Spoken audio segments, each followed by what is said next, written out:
The Master's Birthday, Sunday, February the 22nd, 1885. Sri Ramakrishna was sitting on the northeast veranda outside his room at Dakshineshwar. It was about 8 o'clock in the morning.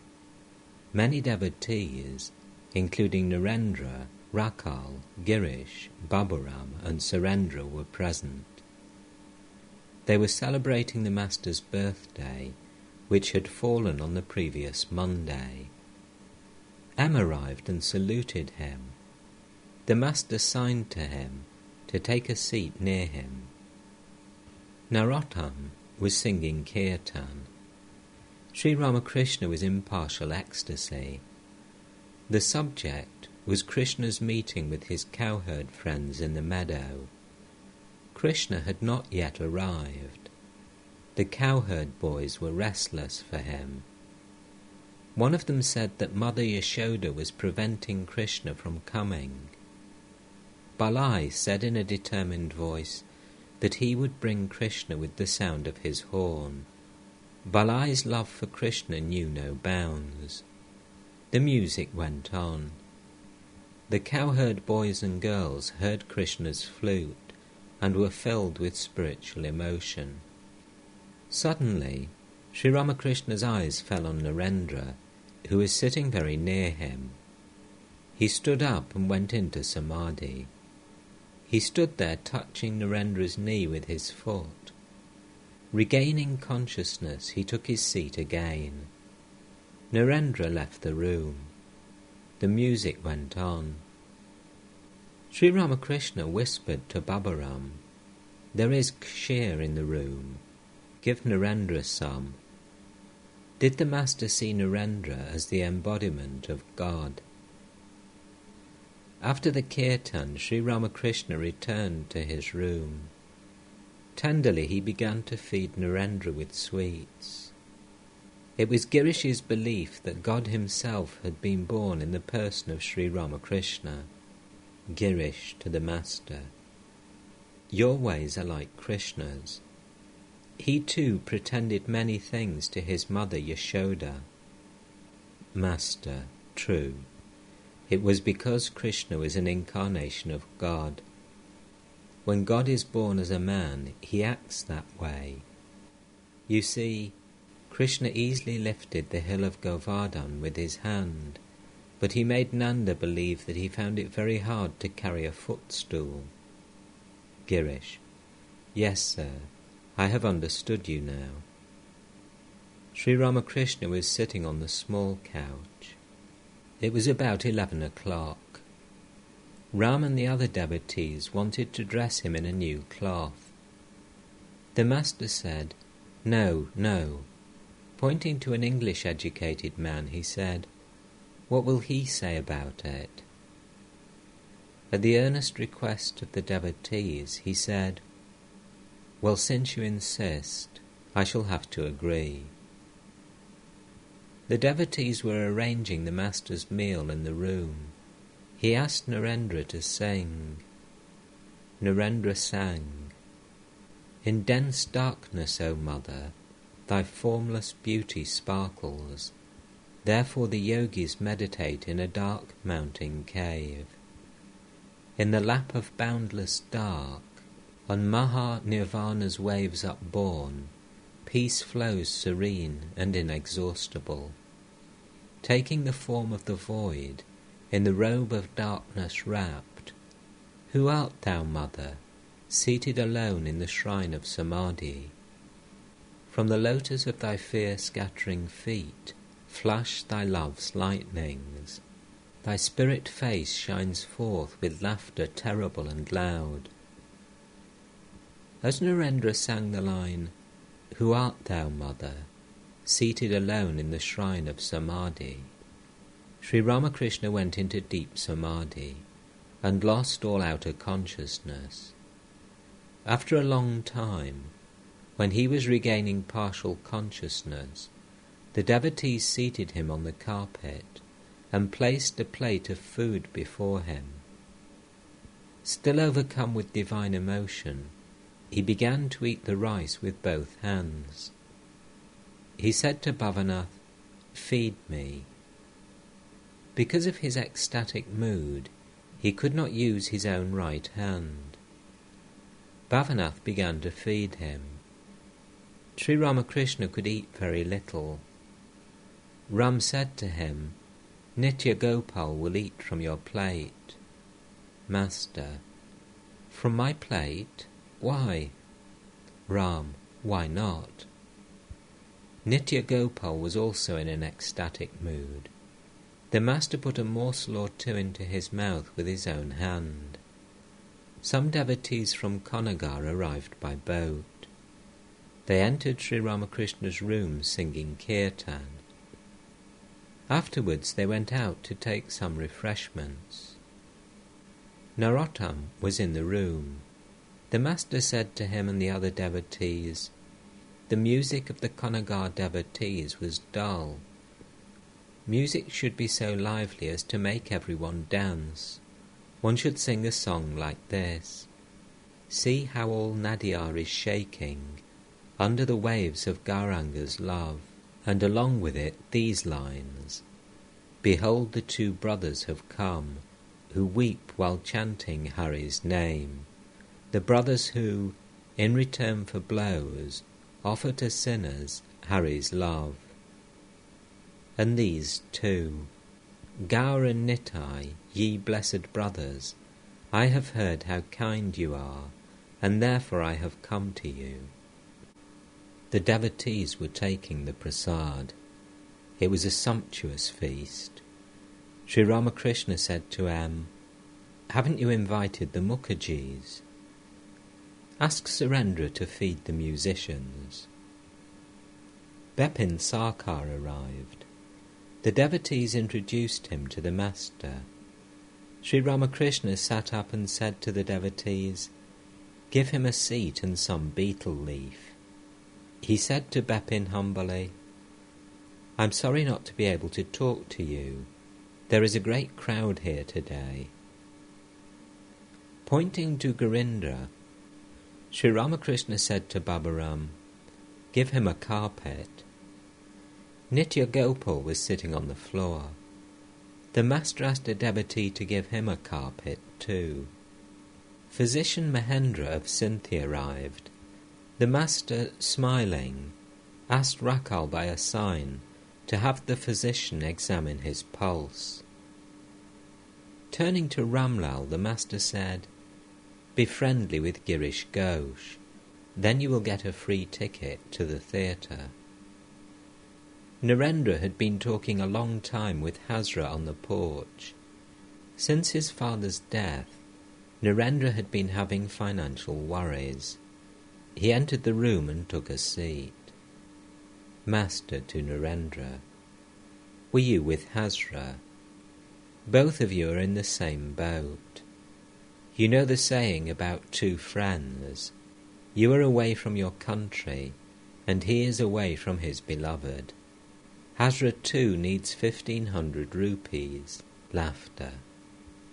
Hazra says, Narendra has acquired 100% sattva, though still there is in him a pink glow of rajas, but I have 125% pure sattva. All laugh. I say to Hazra, you indulge in reasoning only. That is why you are so dry. He retorts, no, I am dry because I drink the nectar of the sun. Speaking of pure bhakti, I say to Hazra, a real devotee does not pray to God for money or riches. Hazra replies, when the flood of divine grace descends, the rivers overflow, and further, the pools and canals are filled. By the grace of God one gets not only pure devotion, but also the 6 supernatural powers, and money too. Narendra and many other devotees were seated on the floor. Girish entered the room and joined them. Master to Girish, I look on Narendra as Atman, I obey him. Girish, is there anyone you don't obey? Master smiling, He has a manly nature, and I have the nature of a woman. He is a noble soul, and belongs to the realm of the indivisible Brahman. Girish went out to have a smoke. Narendra to the master. I had a talk with Girish Ghosh. He is indeed a great man. We talked about you. Master. What did you say about me? Narendra. That you are illiterate and we're scholars. Oh, we talked in that vein. Laughter. Mani Malik to the master. You have become a pundit without reading a book. Master to Narendra and the others. Let me tell you this. Really and truly I don't feel sorry in the least that I haven't read the Vedanta or the other scriptures. I know that the essence of the Vedanta is that Brahman alone is real and the world illusory. And what is the essence of the Gita? It is what you get by repeating the word 10 times. It is then reversed into Tagi, which refers to renunciation. The pupil should hear the essence of the scriptures from the Guru. Then he should practice austerity and devotions. A man needs the letter he has received from home as long as he hasn't learnt its contents. After reading it, however, he sets out to get the things he has been asked to send. Likewise, what need is there of the scriptures if you know their essence? The next thing is the practice of spiritual discipline. Girish entered the room. Master to Girish. Hello. What were you saying about me? I eat, drink and make merry. Girish. What should we have been saying about you? Are you a holy man? Master. No, nothing of the sort. Truly I do not feel I am a holy man. Girish. I am not your equal even in joking. Master. I once went to Jai Gopal Sen's garden house wearing a red bordered cloth. Keshab was there. Looking at the red borders, Keshab said, "What's this? Such a flash of colour today, such a display of red borders." I said, "I have to cast a spell on Keshab, hence this display." Narendra was going to sing again. Sri Ramakrishna asked M to take down the tampura from the wall. Narendra was a long time tuning it. The master and the devotees became impatient. Binod said, "He will tune it today and sing another day." Laughter. Sri Ramakrishna laughed. He said, "I feel like breaking the tampura to pieces. What is this? Only tong, tong." Then he will practice ta na na na ne re num. Bhavanath. Everybody feels annoyed like this before a musical performance begins. Narendra still tuning. If you don't understand it. Master smiling. There, he explains away our complaints. Narendra began to sing. Sri Ramakrishna was seated on the small couch. Nitya Gopal and the other devotees were on the floor.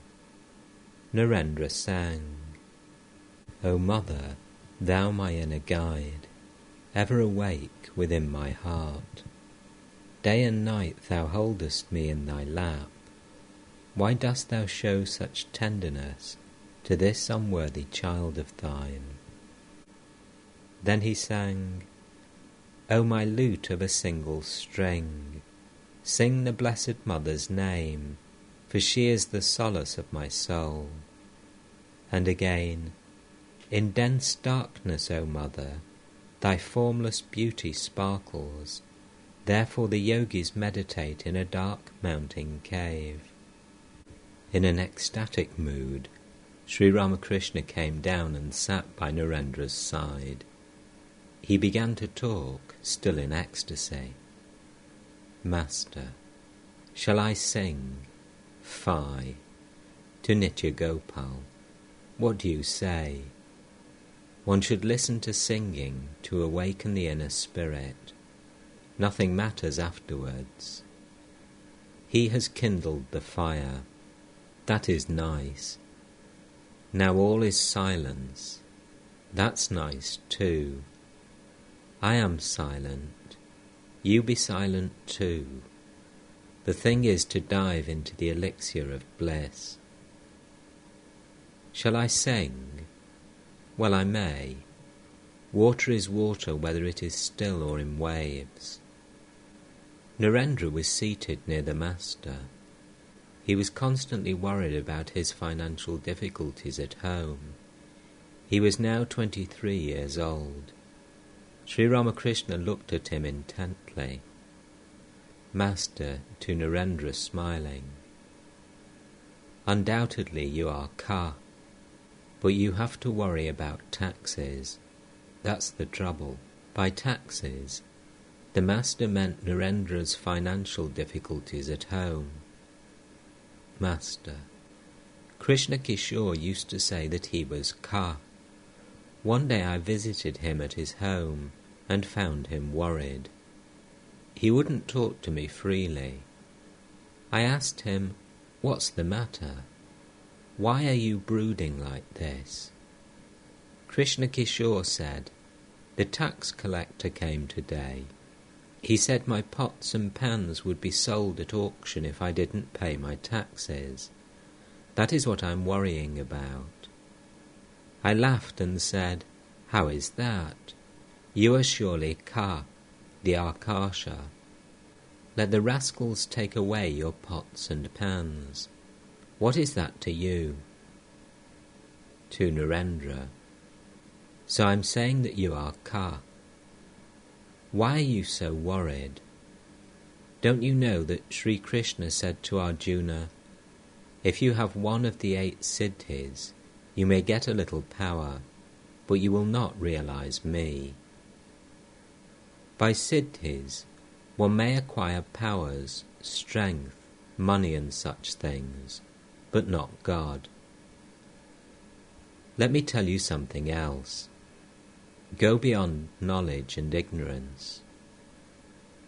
People say that such and such a one is a jnani, but in reality it is not so. Vasishtha was a great jnani, but even he was stricken with grief on account of the death of his sons. At this, Lakshmana said to Rama, "This is amazing, Rama. Even Vasishtha is so grief-stricken." Rama said, "Brother, he who has knowledge has ignorance as well. He who is aware of light is also aware of darkness. He who knows good also knows bad. He who knows happiness also knows misery. Brother, go beyond duality, beyond pleasure and pain, beyond knowledge and ignorance." To Narendra, "So I'm asking you to go beyond both knowledge and ignorance." Sri Ramakrishna went back to his small couch. The devotees were seated on the floor. Surendra sat by his side. The master cast an affectionate look on him and began to give him advice. Master, to Surendra, come here every now and then. Nangti used to say that a brass pot must be polished every day, otherwise it gets stained. One should constantly live in the company of holy men. The renunciation of woman and gold is for sannyasis. It is not for you. Now and then you should go into solitude and call on God with a yearning heart. Your renunciation should be mental.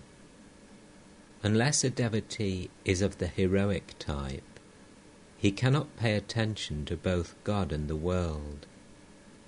King Janaka lived a householder's life only after attaining perfection through austerity and prayer. He fenced with 2 swords. the one of knowledge and the other of action.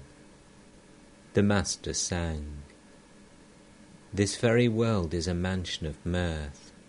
Here I can eat, here drink and make merry."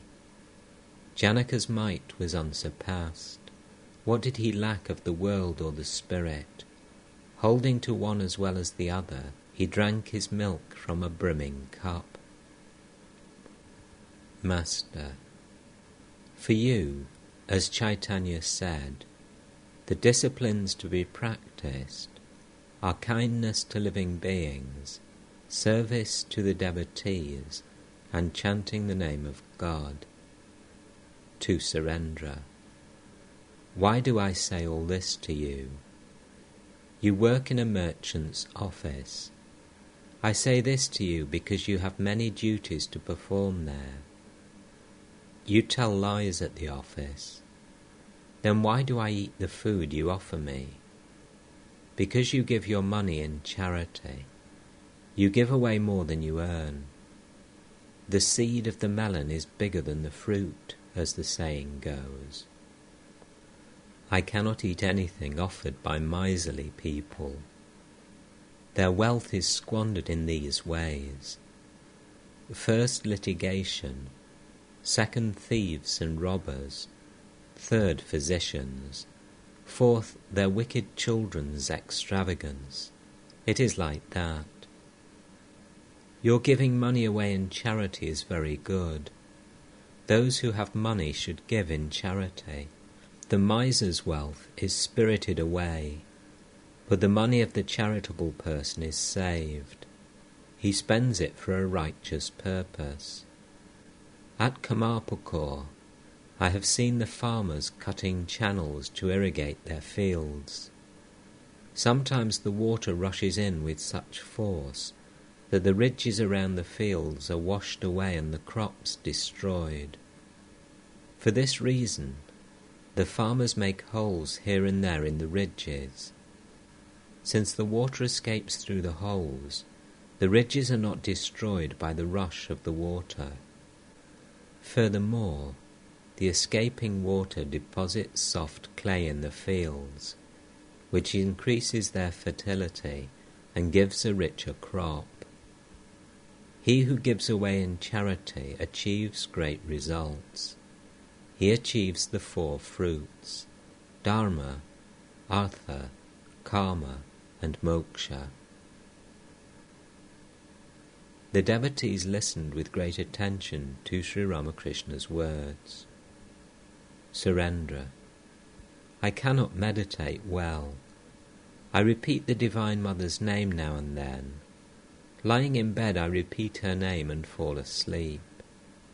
Master, that is enough. You remember her, don't you? There are two kinds of yoga, Mano Yoga and Karma Yoga. To perform, following the Guru's instructions, such pious acts as worship, pilgrimage, and service to living beings is called Karma Yoga. The duties that Janaka performed are also called Karma Yoga. The meditation and contemplation of yogis is called Mana Yoga. Sometimes I say to myself in the Kali temple, O Mother, the mind is nothing but yourself. Therefore pure mind, pure buddhi, and pure Atman are one and the same thing. It was about dusk. Many of the devotees saluted Sri Ramakrishna and started to go home. The Master went to the west porch. Bhavanath and M were with him. Master to Bhavanath, why do you come here so seldom? Bhavanath smiling, Sir, I visit you once in a fortnight. I saw you in the street the other day, so I didn't come here. Master, what do you mean? What can you gain by mere seeing? Touch and talk are also necessary. The evening worship had begun in the temples. It was the 8th day of the bright fortnight of the moon. The temple domes, the courtyard, the gardens and the trees were shining in the moonlight. The Ganges was flowing north with a murmuring sound. Sri Ramakrishna sat on the small couch in his room, absorbed in contemplation of the Divine Mother. The evening worship was over. One or two devotees were still in the temple garden. Narendra had left. Sri Ramakrishna was pacing the veranda northeast of his room. M stood there looking at him. Suddenly he said to M, "Ah, how sweet Narendra's music is." M, "Yes, sir. That song beginning with 'In dense darkness' is particularly beautiful."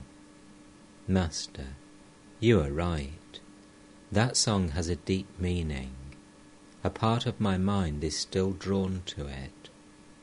M, yes, sir. Master, meditation in darkness is prescribed in the Tantra. Girish Ghosh came and stood by Sri Ramakrishna, who had started to sing. "Is Kali my mother really black?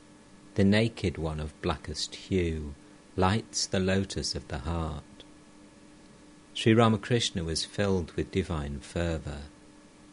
Standing with one arm resting on Girish's body, he sang, "Why should I go to Ganga or Gaya, to Kashi, Kanchi or Prabhas, so long as I can breathe my last with Kali's name upon my lips? What needs of rituals has a man, or needs of devotion any more, if he repeats the Mother's name at the 3 holy hours? Rituals may pursue him close, but never can they overtake him." Then he sang, "Once for all this time, I have thoroughly understood. From one who knows it well, I have learnt the secret of bhava. A man has come to me from a country where there is no night, and now I cannot distinguish day from night any longer. Rituals and devotions have all grown profitless for me. My sleep is broken. How can I slumber any more? For now I am wide awake in the sleeplessness of yoga. O Divine Mother, made one with thee in yoga sleep at last, my slumber I have lulled asleep for evermore. I bow my head," says Prasad, "before desire and liberation. Knowing the secret that Kali is one with the highest Brahman, I have discarded, once for all, both righteousness and sin." As Sri Ramakrishna looked at Girish, his ecstatic fervour became more intense. He sang, "I have surrendered my soul at the fearless feet of the Mother. Am I afraid of death any more? Unto the tuft of hair on my head is tied the almighty mantra, Mother Kali's name. My body I have sold in the marketplace of the world, and with it have bought Sri Durga's name." Intoxicated with God, Sri Ramakrishna repeated the lines, "My body I have sold in the marketplace of the world, and with it have bought Sri Durga's name." Looking at Girish and M, he said, "Divine fervour fills my body and robs me of consciousness." Here consciousness means consciousness of the outer world. One needs the knowledge of reality and Brahman. Bhakti, love of God, is the only essential thing. One kind of bhakti has a motive behind it. Again, there is a motiveless love, pure devotion, a love of God that seeks no return. Keshab Sen and the members of the Brahmo Samaj didn't know about motiveless love. In this love, there is no desire. It is nothing but pure love of the lotus feet of God. There is another kind of love, known as Urjhita Bhakti, an ecstatic love of God that overflows, as it were. When it is awakened, the devotee laughs and weeps and dances and sings. Chaitanya Deva is an example of this love. Rama said to Lakshmana, "Brother, if anywhere you see the manifestation of Udchita Bhakti, know for certain that I am there." Girish, everything is possible through your grace. What was I before? And see what I am now.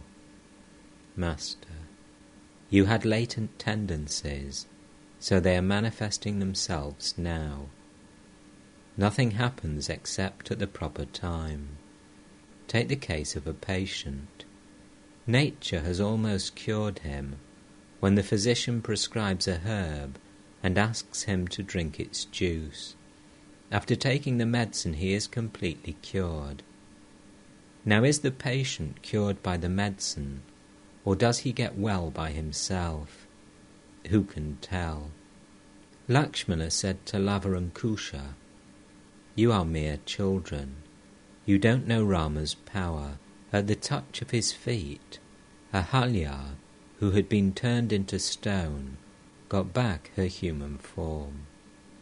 Lava and Kusha said, "Revered Sir, we know that. We have heard the story." The stone became Ahalya because of the power of the holy man's words.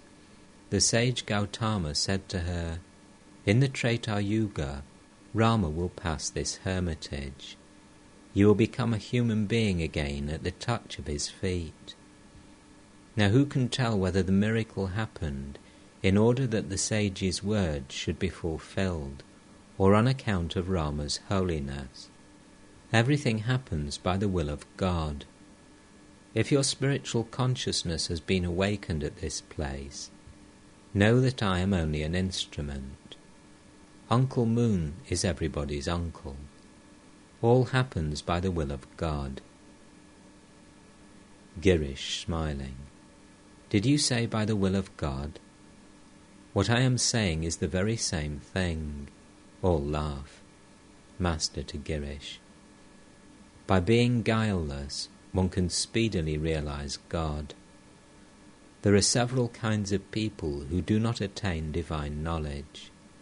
First, a man with a perverse mind. He is not guileless. Second, one who is very fastidious about outer purity. Third, a doubting person." Sri Ramakrishna spoke highly of Nitya Gopal's ecstasy. 3 or 4 devotees stood near Sri Ramakrishna on the veranda and listened to his words about the exalted state of the Paramahamsa. The Master said, "A Paramahamsa is always conscious that God alone is real and all else illusory.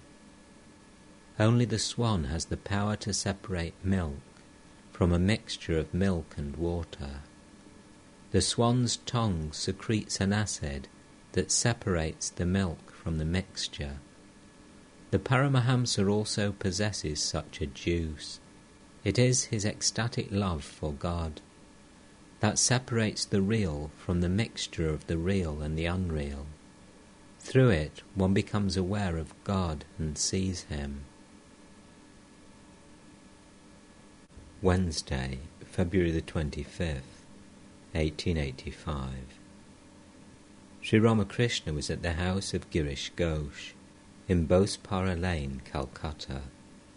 It was about 3 o'clock when M arrived and prostrated himself before him. The Master was going to see a play at the Star Theatre. He was talking with the devotees about the knowledge of Brahman. Master, man experiences 3 states of consciousness: waking, dream, and deep sleep. Those who follow the path of knowledge explain away the 3 states. According to them, Brahman is beyond the 3 states.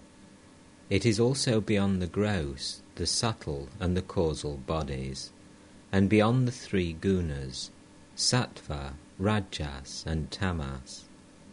All these are maya. like a reflection in a mirror. The reflection is by no means the real substance. Brahman alone is the substance, and all else is illusory.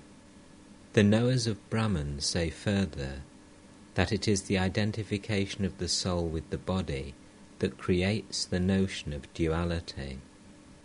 In that state of identification, the reflection appears real. When this identification disappears, a man realizes, I am he, I am Brahman, a devotee. Then shall we all follow the path of reasoning? Master, reasoning is one of the paths. It is the path of the Vedantists. But there is another path, the path of bhakti. If a bhakta weeps longingly for the knowledge of Brahman, he receives that as well. These are the two paths, jnana and bhakti. One may attain the knowledge of Brahman by either path. Some retain bhakti even after realizing Brahman in order to teach humanity. An incarnation of God is one of these. A man cannot easily get rid of the ego and the consciousness that the body is the soul.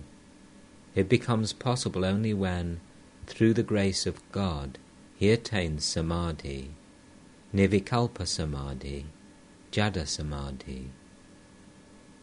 The ego of the incarnations returns to them when they come down from the plane of samadhi, but then it is the ego of knowledge, or the ego of devotion.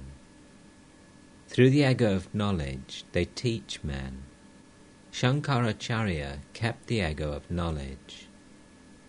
Through the ego of devotion, Chaitanya Deva tasted divine love and enjoyed the company of the devotees. He talked about God and chanted his name. Since one cannot easily get rid of the ego, a bhakta does not explain away the states of waking, dream, and deep sleep. He accepts all the states. Further, he accepts the three gunas, sattva, rajas, and tamas. A bhakta sees that God alone has become the 24 cosmic principles, the universe, and all living beings. He also sees that God reveals himself to his devotees in a tangible form, which is the embodiment of spirit. The bhakta takes shelter under Vidyamaya. He seeks holy company, goes on pilgrimage, and practices discrimination, devotion, and renunciation. He says that since a man cannot easily get rid of his ego, he should let the rascal remain as the servant of God, the devotee of God. But a bhakta also attains the knowledge of oneness. He sees that nothing exists but God. He does not regard the world as a dream, but says that it is God himself who has become everything. In a wax garden, you may see various objects, but everything is made of wax. But a man realizes this only when his devotion to God has matured.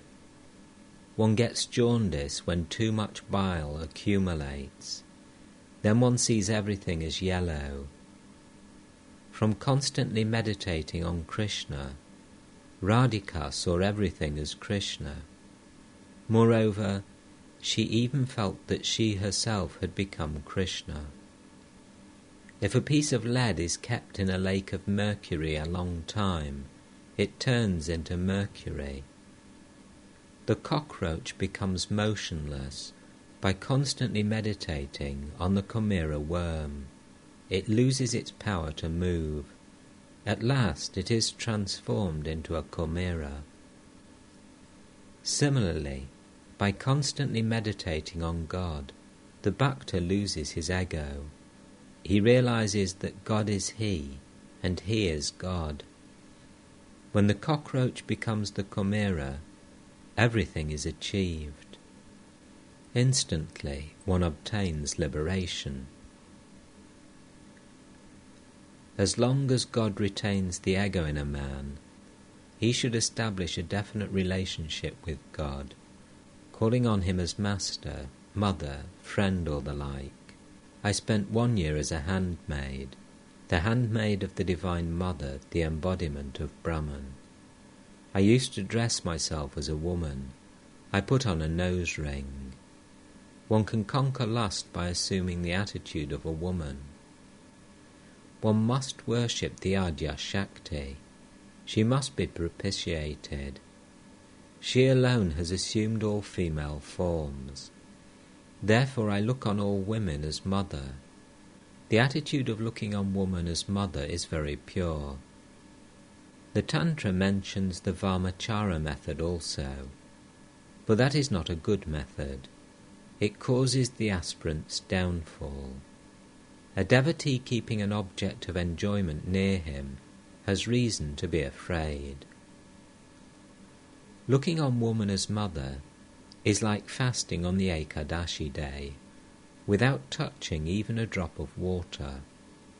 In this attitude there is not the slightest trace of sensual enjoyment. Another way of observing the Ekadashi allows the taking of fruit and the like. One can also observe the day by eating luchi and curries. But my attitude is not to touch even a drop of water while I observe the fast. I worship Shorashi as my mother. I looked on all parts of her body as those of my mother. This attitude of regarding God as mother is the last word in sadhana. O God, thou art my mother, and I am thy child. This is the last word in spirituality. The sannyasi's way of living is like observing the Ekadashi fast without taking even a drop of water. If he clings to enjoyment, then he has reason to be afraid. Woman and gold is enjoyment. If a monk enjoys it, he is swallowing his own spittle, as it were. There are different kinds of enjoyment: money, wealth, name, fame, and sense pleasures. It is not good for a sannyasi to sit in the company of a woman devotee, or even to talk to her. This injures him as well as others. Then others cannot learn from him. He cannot set an example to humanity.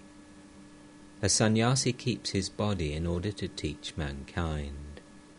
To sit with a woman or talk to her a long time has also been described as a kind of sexual intercourse.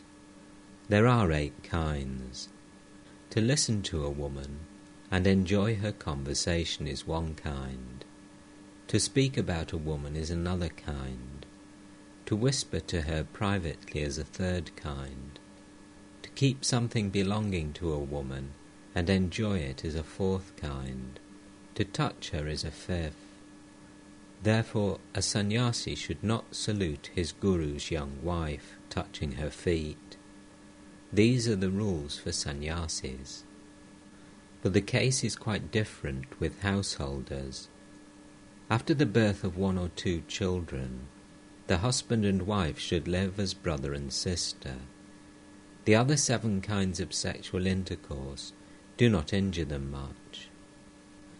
A householder has various debts. Debts to the gods, to the fathers, and to the rishis. He also owes a debt to his wife. He should make her the mother of 1 or 2 children, and support her if she is a chaste woman. Householders do not know who is a good wife and who is a bad wife, who is Vidya Shakti and who is Avidya Shakti. A Vidya Shakti, a good wife, has very little lust and anger. She sleeps little. She pushes her husband's head away from her. She is full of affection, kindness, devotion, modesty, and other noble qualities. Such a wife serves all, looking on all men as her children. Further, She helps increase her husband's love of God. She doesn't spend much money, lest her husband should have to work hard, and thus not get leisure to think of God. Mannish women have different traits. These are bad traits: squint eyes and hollow eyes, cat-like eyes, lantern jaws like a calf's, and pigeon breast. Girish: what is the way for people like us? Master: Bhakti is the only essential thing. Bhakti has different aspects: the sattvic, the rajasic, and the tamasic. One who has sattvic bhakti is very modest and humble, but a man with tamasic bhakti is like a highwayman in his attitude toward God. He says, "O God, I am chanting your name. How can I be a sinner? O God, you are my own mother. You must reveal yourself to me." Girish, smiling: "It is you, sir, who teach us tamasic bhakti." Master, smiling: "There are certain signs of God vision. When a man sees God, he goes into samadhi. There are 5 kinds of samadhi. First, he feels the Mahavayu rising like an ant crawling up. Second, he feels it rise like a fish swimming in water. Third, he feels it rise like a snake wriggling along. Fourth, he feels it rise like a bird flying from one branch to another. Fifth, he feels it rise like a monkey, making a big jump. The Mahavayu reaches the head with one jump, as it were, and samadhi follows. There are 2 other kinds of samadhi. First, the sthita samadhi, when the aspirant totally loses outer consciousness. He remains in that state a long time. It may be for days. Second, the unmana samadhi. It is to withdraw the mind suddenly from all sense objects and unite it with God. To M: do you understand this? M: yes, sir. Girish: can one realize God by sadhana? Master: people have realized God in various ways. Some through much austerity, worship and devotion. They have attained perfection through their own efforts. Some are born perfect, as for example Narada and Shukadeva. They are called Nitya Siddha, eternally perfect. There are also those who have attained perfection all of a sudden. It is like a man's unexpectedly coming into a great fortune. Again, there are instances of people realizing God in a dream and by divine grace. Saying this, Sri Ramakrishna sang, intoxicated with divine fervour. Can everyone have the vision of Shyama? Is Kali's treasure for everyone? Oh, what a pity my foolish mind will not see what is true. Sri Ramakrishna remained in ecstasy a few moments. Girish and the other devotees were seated before him. A few days earlier, Girish had been very rude to the Master at the Star Theatre, but now he was in a calm state of mind. Master to Girish: this mood of yours is very good. It is peaceful. I prayed about you to the Divine Mother. O Mother, make him peaceful so that he won't abuse me. Girish to M: I feel as if someone were pressing my tongue. I can't talk. Sri Ramakrishna was still in an indrawn mood. He seemed to be gradually forgetting the men and the objects around him. He tried to bring his mind down to the relative world. He looked to the devotees. Looking at M, he said, They all come to Dakshineshwar. Let them. Mother knows everything. To a young man of the neighbourhood he said, "Hello, what do you think? What is the duty of man?" All sat in silence. To Narayan he said, "Don't you want to pass the examinations? But my dear child, a man freed from bondage is Shiva. Engaged in bondage, he is Jiva." Sri Ramakrishna was still in the God-intoxicated mood.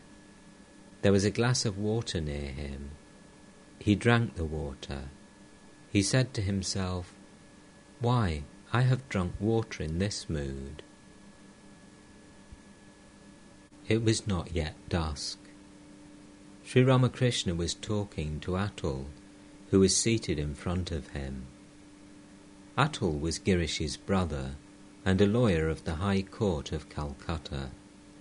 A Brahmin neighbour was also seated near him. Master to Atul, "All I want is to tell you this. Follow both, perform your duties in the world, and also cultivate love of God." Brahmin. Can anyone but a Brahmin achieve perfection? Master. Why should you ask that? It is said that in the Kali Yuga the Shudras achieve love of God. There are the instances of Shavari, Ruhidas, the untouchable Guhaka, and others. Narayan smiling. Brahmins and Shudras all are one. Brahmin. Can a man realize God in one birth? Master. Is anything impossible for the grace of God? Suppose you bring a light into a room that has been dark 1,000 years. Does it remove the darkness little by little? The room is lighted all at once. To Atul. Intense renunciation is what is needed. One should be like an unsheathed sword. When a man has that renunciation, he looks on his relatives as black cobras and his home as a deep well. One should pray to God with sincere longing. God cannot but listen to prayer if it is sincere. All sat in silence, pondering Sri Ramakrishna's words. Master to Atul. What is worrying you? Is it that you haven't that grit, that intense restlessness for God? Atul. How can we keep our minds on God? Master. Abhyasa Yoga, the yoga of practice. You should practice calling on God every day.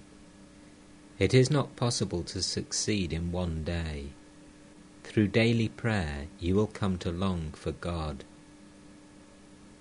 How can you feel that restlessness if you are immersed in worldliness day and night? Formerly Jadu Malik enjoyed spiritual talk. He liked to engage in it himself.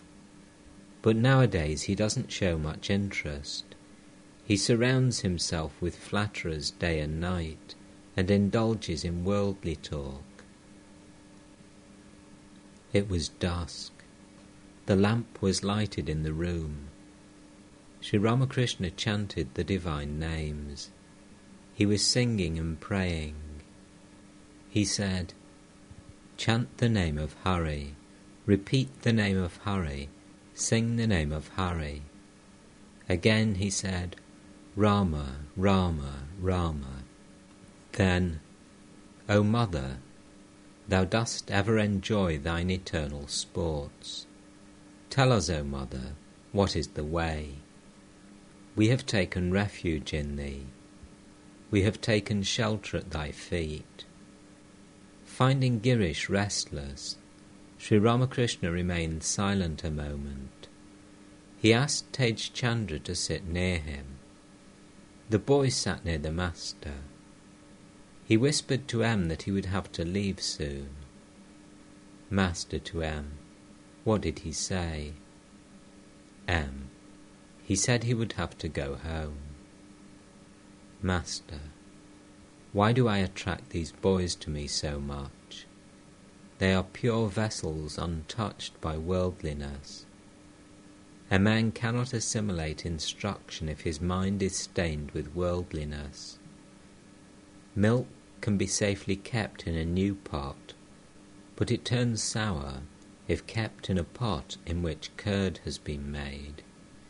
You may wash a cup 1,000 times that has held a solution of garlic, but still you cannot remove the smell. Sri Ramakrishna arrived at the Star Theatre on Beedon Street to see a performance of Vrishaketu. He sat in a box facing the south. M and other devotees were near him. Master to M: Has Narendra come? M: Yes, sir. The performance began. Karna and his wife Padmavati sacrificed their son to please God, who had come to them in the guise of a Brahmin to test Karna's charity. During this scene, one of the devotees gave a suppressed sigh. Sri Ramakrishna also expressed his sorrow. After the play, Sri Ramakrishna went to the recreation room of the theatre. Girish and Narendra were already there. The master stood near Narendra and said, "I have come." Sri Ramakrishna took a seat. The orchestra was playing in the auditorium. Master to the devotees: I feel happy listening to the concert. The musicians used to play on the Sarnai at Dakshineshwar, and I would go into ecstasy. Noting this, a certain sadhu said, "This is a sign of knowledge of Brahman." The orchestra stopped playing, and Sri Ramakrishna began the conversation. Master to Girish: Does this theatre belong to you? Girish: It is ours, sir. Master: Ours is good. It is not good to say mine. People say I and mine. They are egotistic, small-minded people. Narendra: The whole world is a theatre. Master: Yes, that's right. In some places you see the play of Vidya, and in some the play of Avidya.